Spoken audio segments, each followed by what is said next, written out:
누구 모릅니다. 그러나 사실 우리가 호흡하는 횟수만큼 범죄하고 있다고 할 것입니다. 결단하고 또 결단하지만 또 다짐하고 또 다짐하지만 형편없이 무너져 내리는 게 우리의 모습이 아닌가. 그래서 어떤 면에서는 나의 죄가 양털처럼 깨끗하게 되었다 하는 것은 오직 예수 그리스도께서 우리에게 주시는 거룩, 그것도 선물로 주시는 예수 그리스도의 성결을 통해서만 이루어지는 것이죠. 우리 자신 안에서 어떤 내적인 변화를 그렇게 느끼지는 못합니다. 죽을 때까지 느끼지 못할 거예요. 죽을 때까지 실제로 의롭게 된 나를 발견할 수가 없습니다. 그러나 내 안을 보지 않고 오직 십자가만을 바라볼 때, 예수님께서 이루신 속죄와 그 의를 바라볼 때 우리 영혼은 칭의를 확신하고 평안을 누리게 됩니다. 죄인을 의롭다 하시는 그 법정적인 선언 안에서 안식을 누리게 되는 것이죠. 그래서 지난 시간에 신자는 넘어져도 칭의로 인해 벌떡벌떡 일어나야 된다, 그렇게 말씀을 드렸습니다. 사단이 우리를 쓰러뜨리고 자기가 승리한 것처럼 쾌재를 부르지만 우리가 벌떡 일어나는 것을 보면 사단도 두려워합니다. 우리는 결국 칭의에 의해 승리자가 되어서 일어나게 되는 것이죠. 신자는 바로 살려고 노력하는 사람이지만 믿음이 온전치 못하기 때문에 자주 쓰러지지요. 사실 하나님께서는 그의 백성들에게 죄를 통해서도 무엇인가 영적인 유익을 얻게 하십니다. 리처드 심스라고 하는 청교도 목사는 성도가 자주 죄에 넘어질수록 타락한 본성은 점점 힘을 잃는다. 넘어지는 일을 통해 타락한 본성의 뿌리를 더 많이 보게 되고 타락한 본성을 더욱 혐오하고 회개와 거룩하게 하시는 은혜를 입어서 완전히 그것을 정복하기까지 싸우겠다는 결단이 더욱 강력해진다, 그렇게 말했습니다. 신자는 자주 넘어질수록 겸손해집니다. 그리고 하나님의 은혜만을 더욱 의존하게 되는 것이죠. 그래서 점점 강해지고 승자가 되는 것이죠. 일어나게 되는 것이죠. 그래서 우리는 죄와의 싸움에서 낙심하거나 포기해서는 안 되는 것입니다.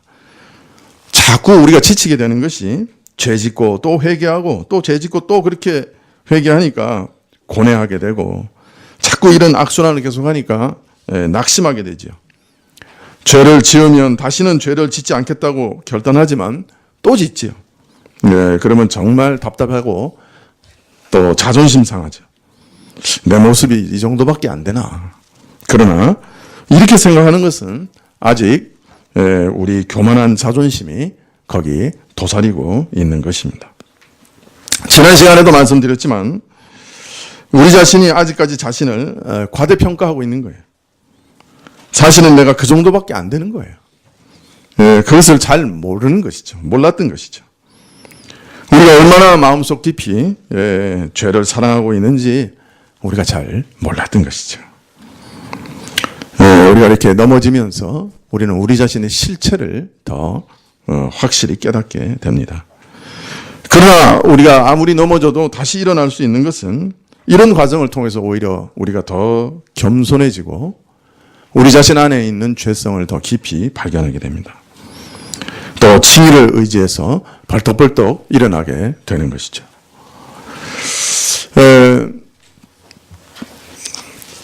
지난 시간에 칭의의 교리는 구원의 전 과정에 걸쳐서 하나님의 사랑이 변화가 없다 하는 것을 또 보여주시는 것이라 말씀드렸습니다. 우리가 죄 속에서 방황할 때 하나님의 인정을 받을 만한 조건이 없어요. 그러나 우리를 향하신 하나님의 사랑은 변함없다고 하는 것을 칭의 교리는 강조하고 있습니다. 물론 하나님의 사랑을 누리는 일에는 온도차가 있습니다. 하나님의 사랑에 제대로 반응하며 하나님께 올바로 순종하면 신자는 하나님의 사랑을 큰 기쁨으로 누리게 됩니다. 그러나 신자가 계명을 따라 살지 않으면 하나님의 사랑을 또 다른 방식으로 경험하게 되는데, 네. 그것은 하나님의 사랑을 큰 근심 속에서 체험하게 되는 것입니다. 물론 하나님의 사랑은 변함이 없습니다. 하나님의 사랑은 늘 있습니다.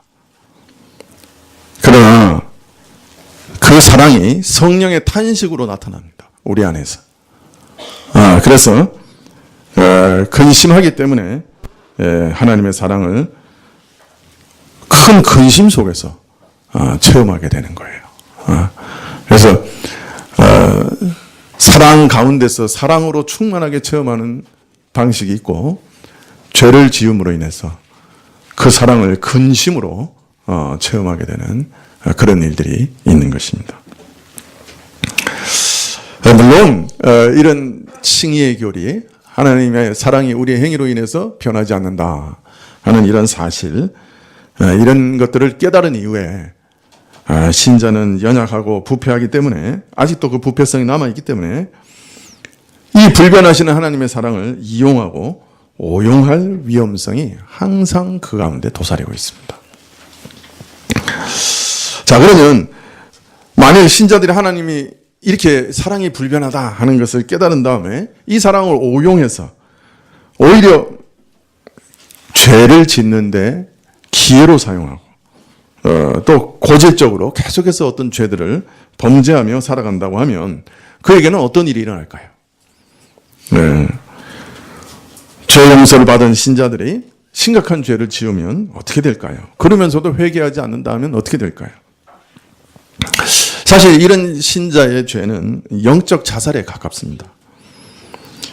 죄는 하나님과의 근본적인 관계성을 붕괴시키지는 못하지만 우리 칭의가 철회되거나 양자된 것을 내치시는 일이 일어나는 것은 아니지만 하나님과의 영적인 교제가 완전히 닫히게 만들기 때문입니다.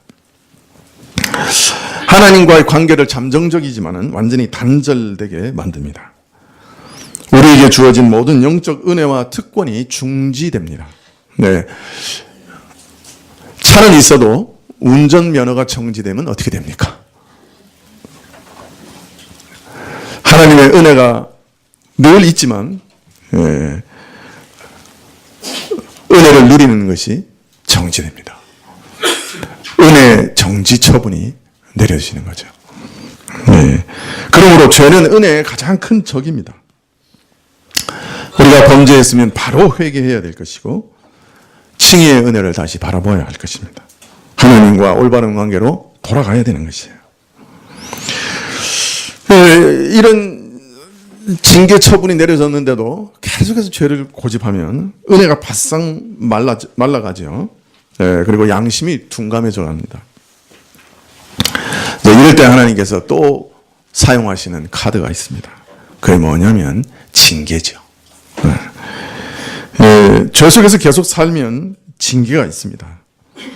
근데 사실 이 징계도 칭의의 관점에서 이해해야 합니다. 복된 칭의를 얻은 신자들에게 있어서 징계는 더 이상 형벌이 아닙니다. 죄에 대한 처벌도 아닙니다. 죄에 대한 보응도 아닙니다.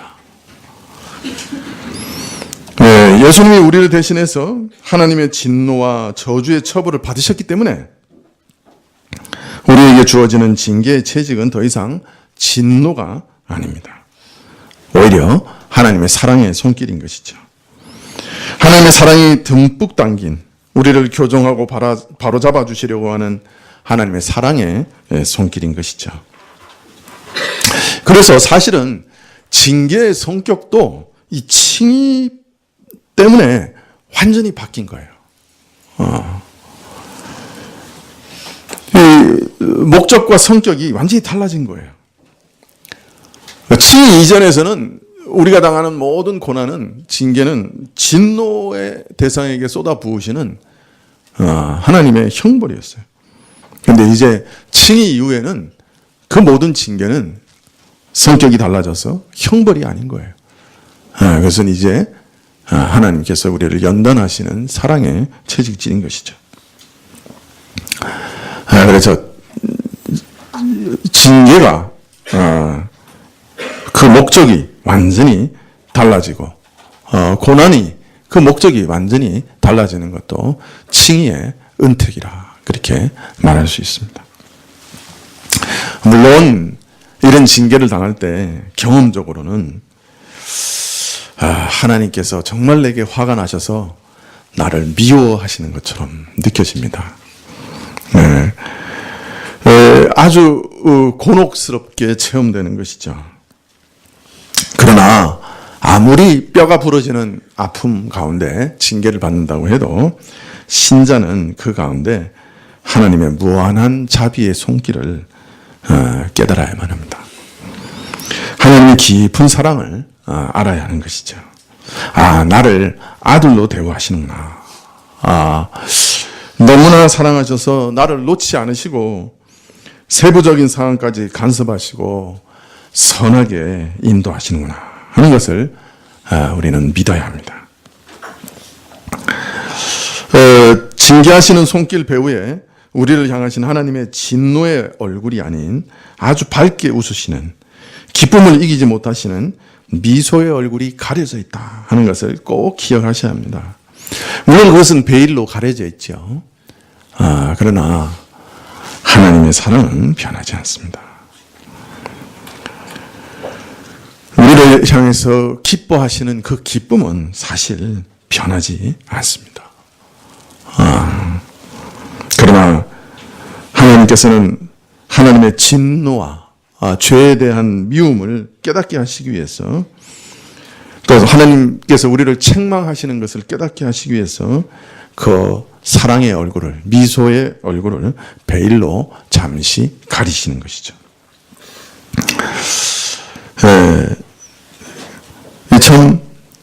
그래서 이 칭의의 은혜는 수도 없이 많습니다. 바로 이 은택이 우리에게 날마다 주어지기 때문에 우리는 신자로서 서 있을 수 있게 되는 것이고, 징계를 당한다고 해도 하나님께서 감당치 못할 것을 허락지 않으시리라 하는 믿음 속에서 오히려 이겨나갈 수가 있는 것이에요. 자, 바울은 디모데에게 의와 믿음과 사랑과 화평을 쫓으라 하셨는데, 오늘은 그래서 그 의 다음에 믿음에 대해서 좀 살펴보려고 합니다. 이 칭의와 믿음은 매우 밀접한 관계가 있죠.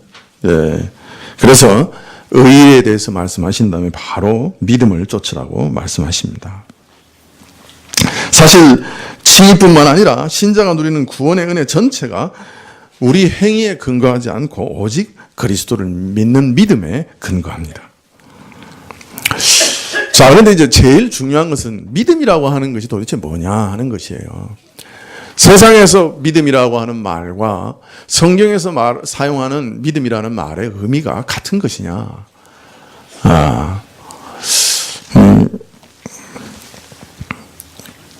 우리가 믿음이라는 단어를 사용하지만 성경에서 많이 사용하는 내용과 또 이 세상에서 믿음이라고 생각하는 내용과는 많은 차이가 있습니다. 성경이 말하는 믿음은 무엇을 의미하느냐? 그것은 어떤 사실을 믿는 것을 말하지 않습니다. 물론 진리를 믿어야 하지만 진리를 믿는 것 자체를 성경에서 믿음이라고 말하지 않습니다. 구원 얻는 믿음은 어떤 사실이라고 믿는 믿음을 말하는 게 아닙니다. 구원 얻는 믿음은 내가 구원받았다는 사실을 믿는 것도 아닙니다. 내가 선택받았다고 하는 사실을 믿는 것도 아닙니다. 예수님이 하신 일을 알고 그것을 지적으로 승인하는 것도 아닙니다. 그리스도께서 나를 위해 죽으셨다는 사실을 인정하고 받아들이는 것으로 그치는 것도 아닙니다. 예수님이 나를 위해 죽으셨다는 것을 받아들이고 인정할 수도 있어요. 그러나 그건 구원 얻는 믿음이 아니에요. 그 믿음이 반드시 필요하지만 거기까지는 아니에요. 그러면 구원 얻는 믿음은 도대체 뭐냐? 구원 얻는 믿음은 전인격적인 신뢰예요. 그러니까 인격적인 요소가 거기 반드시 들어있어야 돼요. 그러니까 어떤 사실을 믿느냐가 아니고 누구를 믿느냐라는 말이에요. 누구를 믿느냐? 누구라고 하는 말에 어떤 사실이 들어가죠. 그분이 누구다 하는 건 가지만 그 사실 자체를 인정하고 믿는 것을 구원 얻는 믿음이라고 말하는 게 아니에요. 성경에서는 항상 그리스도를 믿는 거예요. 그리스도라고 하는 인격을 믿는 거예요. 그리스도 안에 계속해서 그렇게 얘기해요. 예수님을 믿는 것이에요. 자, 그럼 예수님을 믿는다고 하는 말은 또 무슨 말이에요? 인격적인 믿음이라는 건 무슨 말이에요? 인격을 믿는다는 건 무슨 말이에요? 쉽게 얘기하면 예수님께 가서 예수님, 내 구주가 되어 주십시오. 그렇게 부탁하는 걸 말하는 거예요. 그분께 나를 맡기는 것을 말하는 거예요. 인격적인 신뢰 가운데 내 모든 앞날의 운명을 그분께 맡기는 걸 말하는 거예요. 던져 넣는 거예요.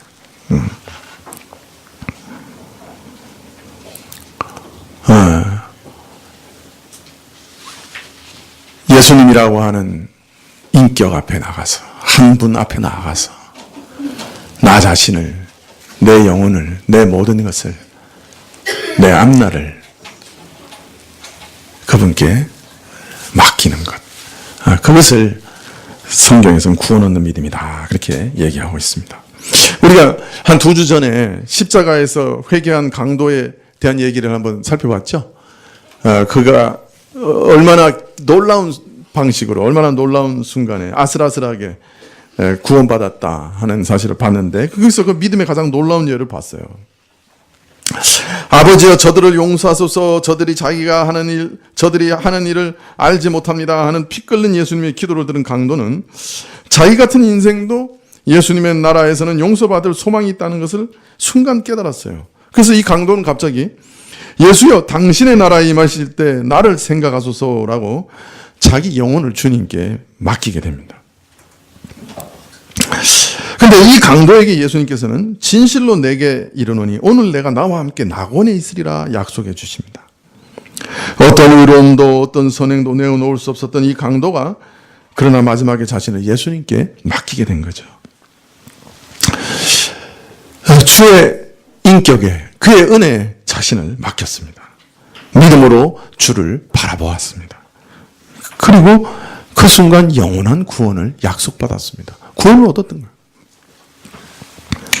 성경은 이것을 구원 얻는 믿음이라고 말합니다. 예수님만 바라보고 예수님께 모든 것을 맡기는 믿음. 이 믿음을 통해 구원 얻는다. 그 말씀입니다.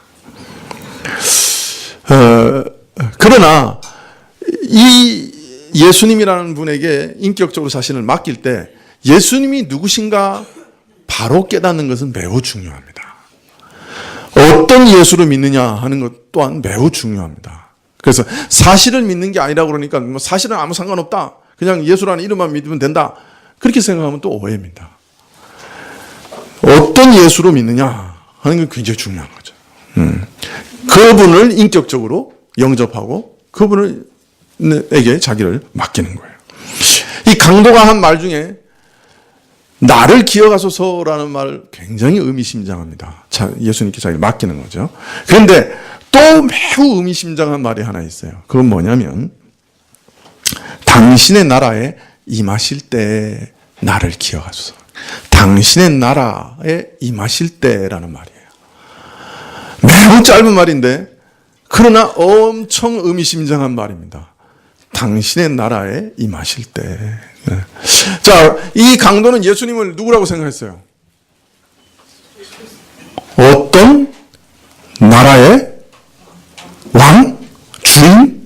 어떤 나라를 내 것이라고 말할 수 있는 분이라고 여겼던 거예요. 당신의 나라라고 그랬잖아요. 이 나라가 내 거야 라고 말할 수 있는 사람이 누구예요? 고대 사회에서는 왕이죠. 왕이죠.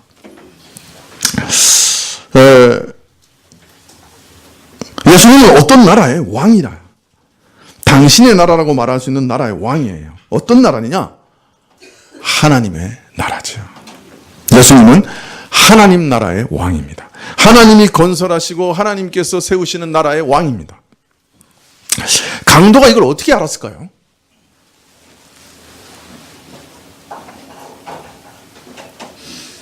어릴 때부터 회당에서 하나님의 나라에 대해서 듣고 하나님 나라의 왕에 대해서 들은지도 몰라요. 근데 예수님께서 그 나라의 왕이라고 하는 것을 어떻게 알았을까요? 여러분 기억하세요? 본디오 빌라도가 예수님을 십자가에 못 박으면서 그 십자가에 못 박은 사람의 죄 내용을 죄패에 써서 붙였어요. 아마 두 강도는 옆에다가 나무 널판에다가 강도 그렇게 써서 붙였는지 몰라요. 그건 기록이 안 나와 있어요. 예수님은 뭐라고 붙였어요? 유대인의 왕이라고 붙였어요. 하나님의 선택된 민족, 하나님 나라의 백성, 유대인의 왕이라고 붙였어요. 기가 막히죠. 그것도 모든 사람이 다 읽을 수 있도록 히브리어, 헬라어, 라틴어로 세 가지 언어로 붙였어요. 본디오 빌라도가 무슨 의미로 그걸 붙였는지 모르겠지만 그러나 강도는 그걸 보면서 느꼈을지도 몰라요. 이분이 하나님 나라의 왕이 아니신가 진정? 그리고 예수님께서 기도하셨죠. 아버지여 저들이 무엇을 행하는지 알지 못합니다. 아버지여 저들을 사하여 주옵소서. 자, 예수께서는 이 기도하실 때 강도가 또 깨달았을지도 몰라요. 아, 이분은 하나님을 아버지라고 부를 수 있는 분이구나. 하나님 나라의 상속자구나. 하나님의 아들이시구나 하는 것을 깨달았는지도 몰라요. 이와 같은 강도는 매우 의미심장한 한마디 말을 던졌어요. 당신의 나라에 임하실 때. 우리가 이 말의 의미를 명확하게 발견해 지금 강도에게 물어볼 수는 없지만 그러나 예수님을 하나님 나라의 왕, 하나님 나라의 상속자, 앞으로 임하실 하나님 나라의 상속자, 하나님의 아들로 믿었다 하는 것을 우리는 짐작할 수는 있습니다. 이 말에서. 그래서 죽어가면서 나를 기억해 주십시오 부탁할 때 그는 자기 영혼을 구세주요. 자기 영혼을 구원하는 구세주요. 하나님 나라를 우리에게 선물로 주시는 메시아 그분께 자신을 부탁했던 거죠. 우리도 마찬가지예요. 예수님께 우리가 영혼을 맡기는 것이 우리 구원 얻는 믿음이에요. 그런데 예수님께 우리 자신을 맡길 때 우리는 예수님을 우리 영혼을 구원하시는 구세주로 또 하나님께서 영원히 건설하시고 완성하실 하나님 나라의 상속자 하나님의 아들로 믿는 거예요. 나의 왕, 나의 구세주로 하나님이시며 하나님의 아들이신 나의 왕, 나의 구세주로 예수님을 믿는 거예요. 그런 분께 내 영혼을 맡기는 거예요. 그분이 내 왕이시다라고 인정하면서 그분께 맡기는 거예요. 그러면 나는 그분에게 뭐가 되는 거예요? 그의 백성이 되고 그의 종이 되는 거예요. 그래서 예수님을 믿는 믿음 안에는 우리가 그의 백성이요 그의 종이라고 하는 믿음이 같이 들어있는 거예요.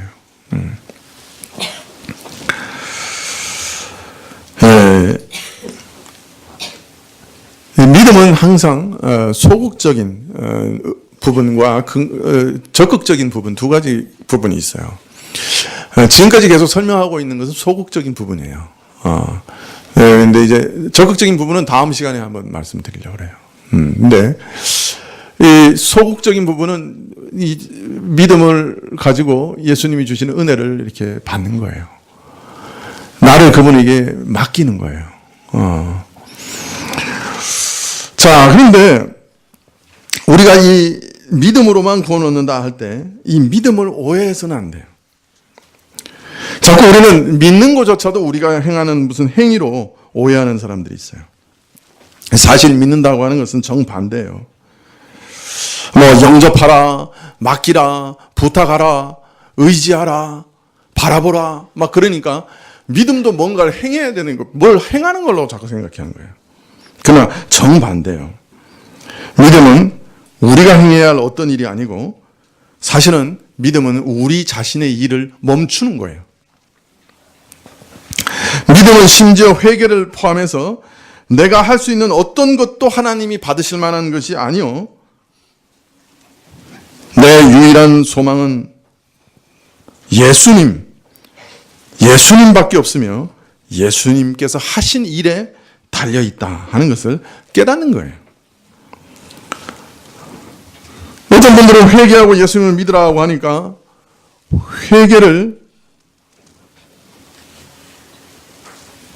자신을 하나님께 나아가게 하는 어떤 공로나 선행이나 또는 자신을 하나님 은혜 받기에 합당한 자로 만드는 무엇으로 오해합니다. 그래서 저는 제 죄에 대해서 확신을 더 갖고 더 깊이 회개한 바 되고 내가 얼마나 더러운 죄인인 것을 더 절실히 알아야 되겠습니다. 주님, 저는 지금 주님께 가기에는 너무 부족합니다. 미흡합니다. 하나님, 제가 얼마나 죄인인지 더 깊이 가르쳐 주셔서 최소한 한 3박 4일 눈물로 지새우며 회개하게 해 주십시오. 그래야 주님께 갈 수 있을 것 같습니다. 그냥 저는 단순히 지금 믿고 예수님께 갈 수는 없습니다. 이렇게 말하는 사람들도 있어요. 또 제가 또 우리 교회에서 강조하는 게 그 자기 부인 아니에요? 자기 부인 해라. 그러니까 또 자기 부인이 완성돼야 제가 주님께 갈 수 있습니다. 뭐 이렇게 착각하는 사람들이 있어요. 그러나 이 모든 생각 밑바닥에 뭐가 있는 거예요? 이런 것들을 통해서라도 내가 하나님 앞에 내어놓을 어떤 것, 하나님 앞에서 받아들여질 만한 어떤 존재, 그런 존재가 되고 싶다 하는 생각이 거기 있는 거예요. 왜 우리가 더 깊은 아픔과 더 깊은 죄책감을 원하는가? 하나님 앞에 뭔가 내놓을 것을 가지려고, 뭔가 하나님이 나를 받아주실 만한 존재가 되어보려고 하는 마음이 그 밑바닥에 있는 거지. 우리가 하나님 앞에 너무 부족하다고 하는 건 너무 뻔히 아니까 뭔가 좀 필요하다고 느껴지는 거예요. 주님께서 나를 돌아보시려면 내가 뭔가 좀 더 소리 지르고 더 애통해하고 더 눈물 많이 흘리고 그래야 나를 돌아보실 것 같은 거예요. 그래서 이런 걸 만들어 보려고 노력하는 거예요. 그러나 믿음은 그 어떤 것도 의지하지 않고 그 어떤 것도 내놓으려고 그러는 거 아니에요. 믿음은 내 행위를 중지하는 거예요. 내가 뭔가 공로를 내놓으려고 하는 걸 중지하는 거예요. 오히려 잃어버린 바 된 죄인으로서 그 모습 그대로 예수님께 나아가는 거예요. 구원하던 최초의 회개는 뭔가 눈물을 많이 흘리고 고통을 많이 당하면서 자기를 하나님 앞에서 바꾸는 게 아니에요. 자기 자신을 의지하면서 자기 힘으로 구원 얻으려고 하던 사람이 탁 돌이켜서 예수님께 자기를 맡기는 걸 회개라고 그러는 거예요. 탁 돌이키는 걸. 자기가 구원 얻으려고 하던 모든 노력을 중지하는 그것을 회개라고 하는 거예요. 자기애가에서 뭔가를 만들어내려고 뽑아내려고 했던 것들을 탁 중지하고 예수님 하고 바라보는 것을 최초의 회개라고 하는 거예요.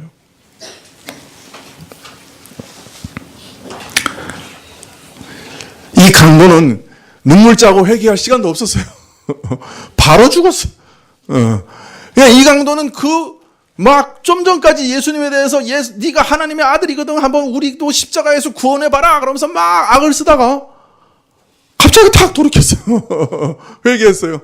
그리고 예수님, 주의 나라가 임하실 때 날 기억해 주십시오. 그러고 죽었어요. 그걸 회개라고 그러는 거예요.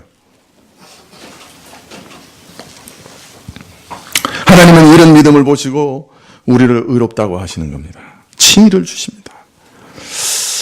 그러나 이 믿음은 칭의의 공로나 근거는 결코 아닙니다. 칭의가 주어지는 방편이요 채널입니다.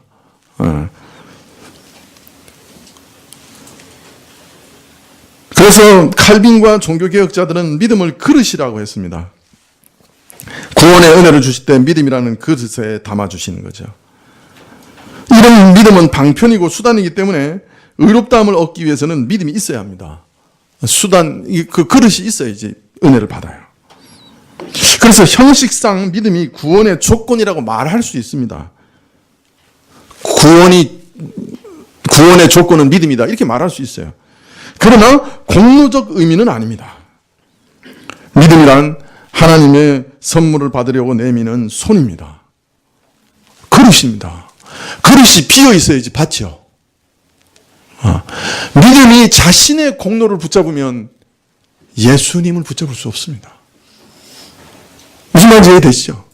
그래서 믿음 자체는 아무 의미 없어요. 그게 무슨 공로 아니에요.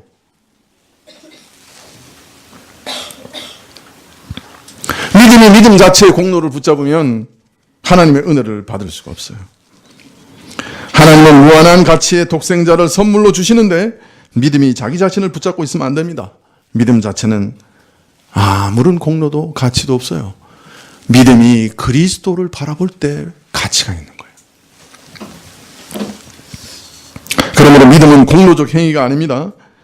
또 믿음은 하나님의 은혜로 인한 우리의 반응입니다. 이건 또 무슨 말이냐? 하나님이 은혜를 주셔서 하나님에 대해서 반응케 하는 게 믿음입니다. 은혜와 믿음이 동시적으로 주어지지만 하나님의 은혜가 우리 안에 먼저 있습니다. 구원의 선물을 주시기 전에 그 선물이 얼마나 귀한가를 알아보게 하시고 그것을 구하고 사모하게 하십니다. 영안이 열려서 진리를 깨닫게 되고 억압된 의지가 풀어지고 강팍한 마음이 부드럽게 됩니다. 그래서 주님을 붙들게 됩니다. 믿게 됩니다. 그래서 믿음 이전에 항상 중생의 은혜가 먼저 있습니다. 마음이 열리는 거예요. 관심이 생기는 거예요. 지금까지 아무리 들어도 무슨 소리인지 못 알아들었는데 그게 무슨 소리인지 알아듣기 시작하는 거예요. 깨달아지기 시작하는 거예요. 그걸 듣는 귀가 생긴 거예요. 그걸 어떻게 듣는 귀가 생기느냐? 죽어 있었는데 영혼이 살았기 때문에 듣는 귀가 생기는 거예요. 그것을 중생이라고 그래요. 그래서 믿음 이전에 중생이 있는 거예요. 그래서 하나님이 믿음이라는 그릇을 우리에게 만드시는 거예요. 그래서 믿음은 이중적인 은혜예요. 은혜를 받을 손도 하나님이 은혜로 주신 거예요.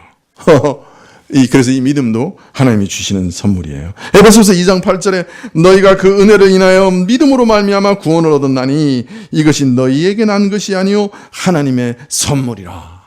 그래서 그렇게 말씀하시는 거예요. 분명히 믿음을 조건으로 해서 구원의 은혜를 받았다고 그래요. 믿음이라고 하는 그릇으로 구원의 은혜를 받았다고 그래요. 근데 그 그릇도 누가 주셨다고요? 하나님의 선물이라. 그래서 이중은혜라. 믿음은 이중은혜예요. 자, 그럼 우리가 할 일은 뭐냐? 우리 할 일은 감사하는 것밖에 없어요. 감사하는 것밖에 없어요. 완전한 구원의 선물이 우리에게 주어졌기 때문에 사실은 그 구원의 선물을 붙잡는 빈손도 하나님이 주신 거기 때문에 우리에게는 그냥 나올 수 있는 유일한 반응은 감사밖에 없는 거예요. 감사합니다. 그거밖에 없는 거예요. 자, 그러면 하나님께서 왜 마지막으로 이 믿음이란 방식으로 구원을 주시기로 정하셨을까요? 왜 믿음이란 방식을 구원을 주시는 방식으로 택하신 걸까요?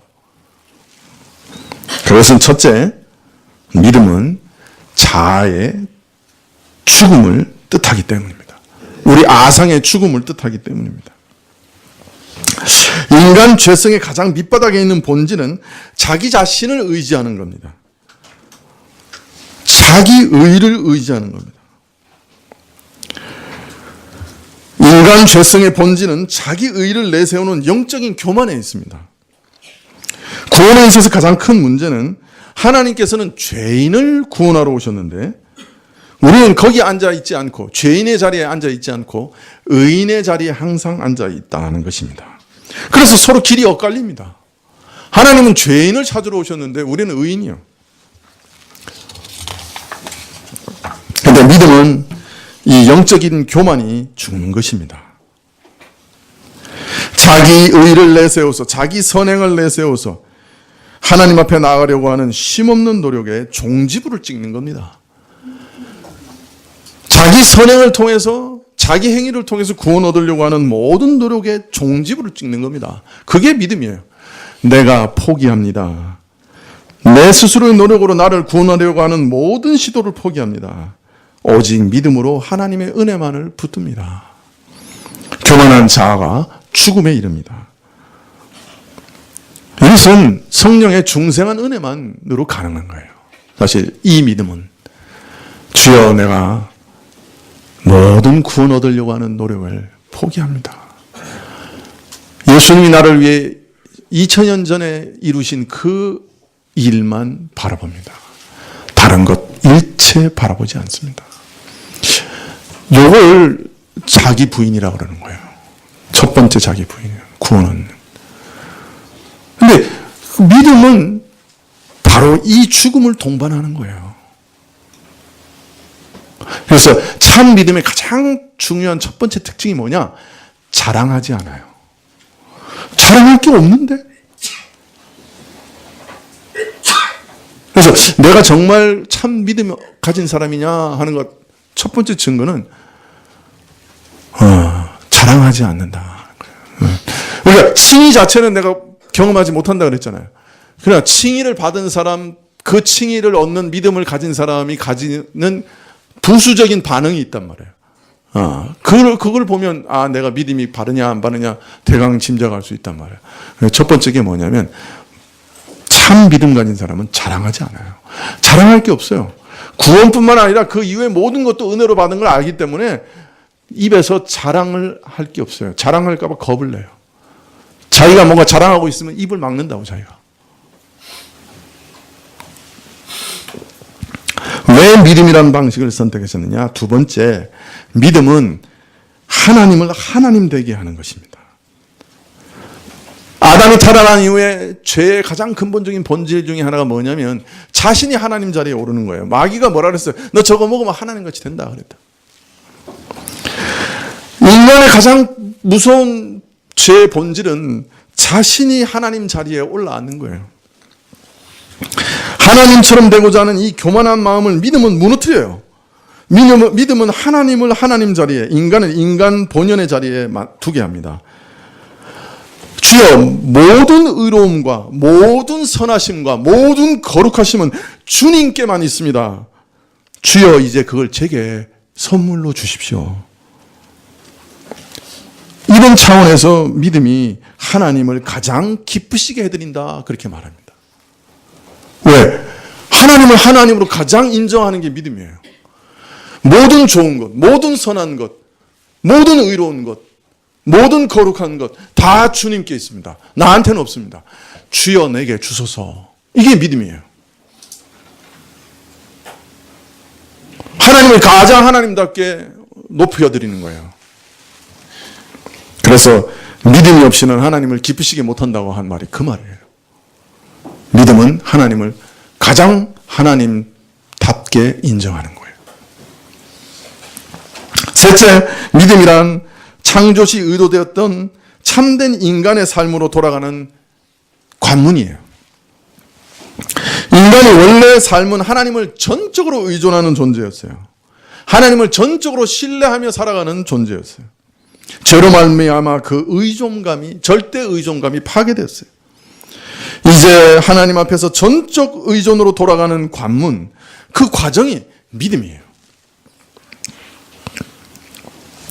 믿음의 삶은 주님께 바싹 밀착된 삶을 살아가게 만들어요. 이 사람 원래 참된 인간의 삶으로 돌아가는 길이기 때문에 하나님께서는 구원의 통로로 믿음이란 방식을 택하신 거예요. 그 에녹이 바로 그 믿음의 삶을 산 사람이잖아요. 하나님과 바싹 붙어 있었어요. 하나님께 가면 상 주시는 분이심을 알고 바싹 붙어 있었어요.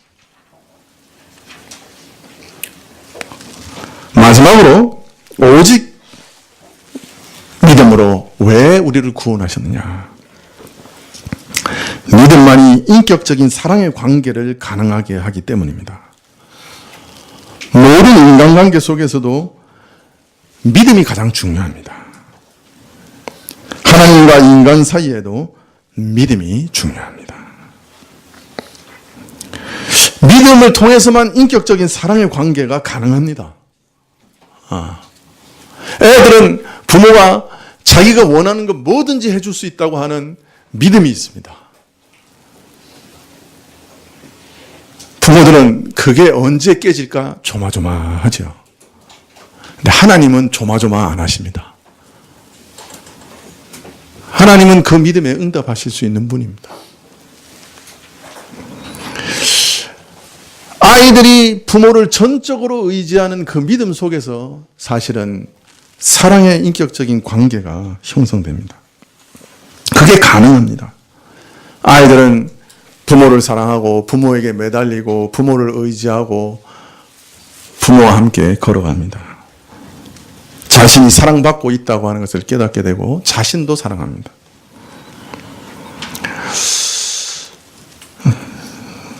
이 믿음을 통해 사람은 하나님을 사랑하게 됩니다.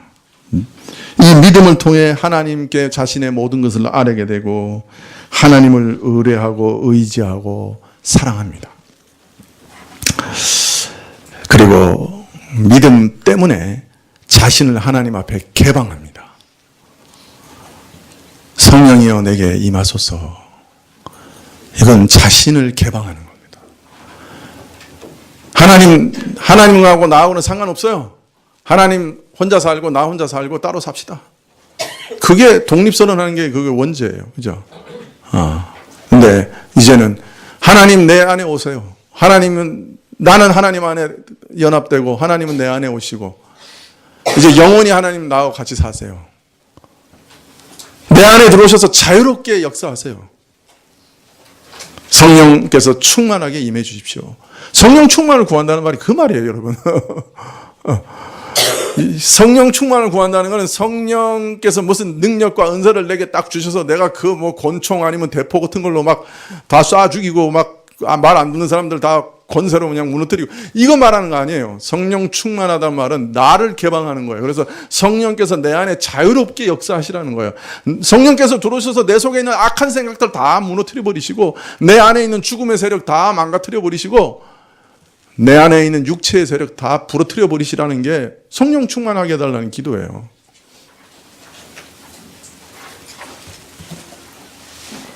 믿음은 하나님께서 내 안에 자유롭게 역사하시도록 나를 개방하게 돼요. 인격적인 사랑의 관계 안에서. 하나님께서 나를 통해 자유롭게 역사하시도록 일하시도록 하라. 이것이 우리 선조들이 하나님과 동행했던 방식이요. 우리 선조들의 모토였어요.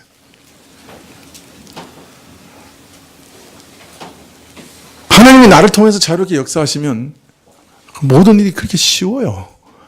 어려운 게 아니에요.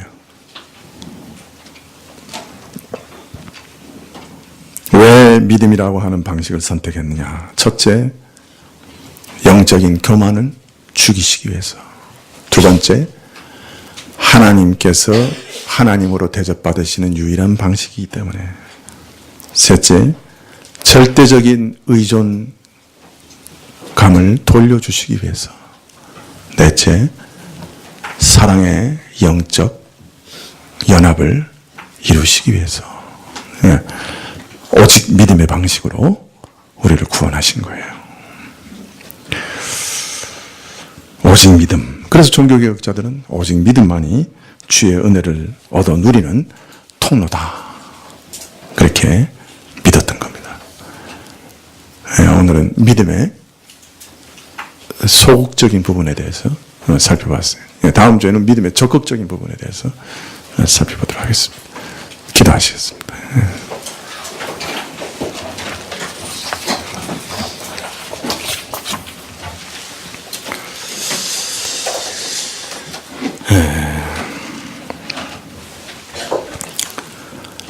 참 믿음이 없습니다. 주여 믿는다 하지만 저희 안에 믿음이 없습니다. 믿음을 주시기를 원합니다. 모든 일을, 만사를 주를 의지하며 살아갈 수 있는 참 믿음을 주시옵소서. 사랑 안에서 우리 자신을 개방하여 성령께서 자유롭게 역사하실 수 있도록 의탁하는 믿음을 주시옵소서. 모든 것을 주님이 다 주신 것인 것을 인정하는 믿음을 주시옵소서. 그래서 자랑하지 않도록 도와주옵소서. 예수님의 이름으로 기도합나이다. 아멘. 네, 340장 네, 찬송하시겠습니다.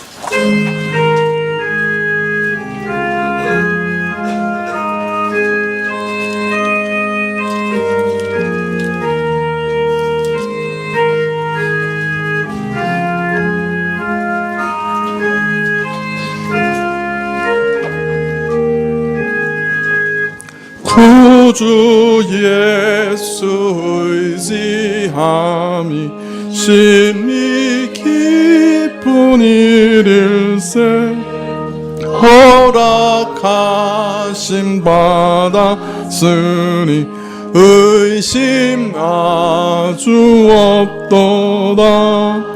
예수 믿는 것은 받은 증거 많도다. 예수 귀한 예수 믿음 더욱 주소서. 구주 예수 의지함이 심히 기쁜 일일세. 주를 믿는 나의 마음을 그의 피에 적시네. 예수 믿는 것은 받은 증 많도다. 예수 귀한 예수 주소서. 구주 예수 의지하여 죄 아파서 버리네. 하니 받고 영생함을 주께 모두 얻었네. 예수 믿는 것은 받은 증거 많도다. 예수 귀한 예수 믿음 더욱 주소서. 구주 예수 의지하여 구원함을 얻었네. 영원 무궁지나도록 함께 계시리로다.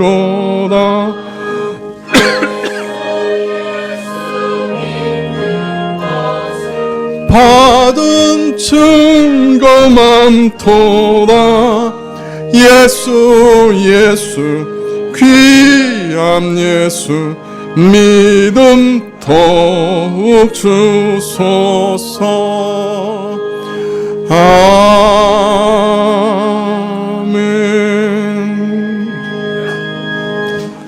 지금은 우리 주 예수 그리스도의 은혜와 하나님 아버지의 그 크신 사랑과 이 은혜와 사랑을 깨닫게 하시고 누리게 하시는 성령님의 교통하시고 역사하심이 믿음 주시기를 구하며 겸손히 엎드린 머리 숙인 주의 백성들 위해 지금부터 영원까지 함께 계실지어다.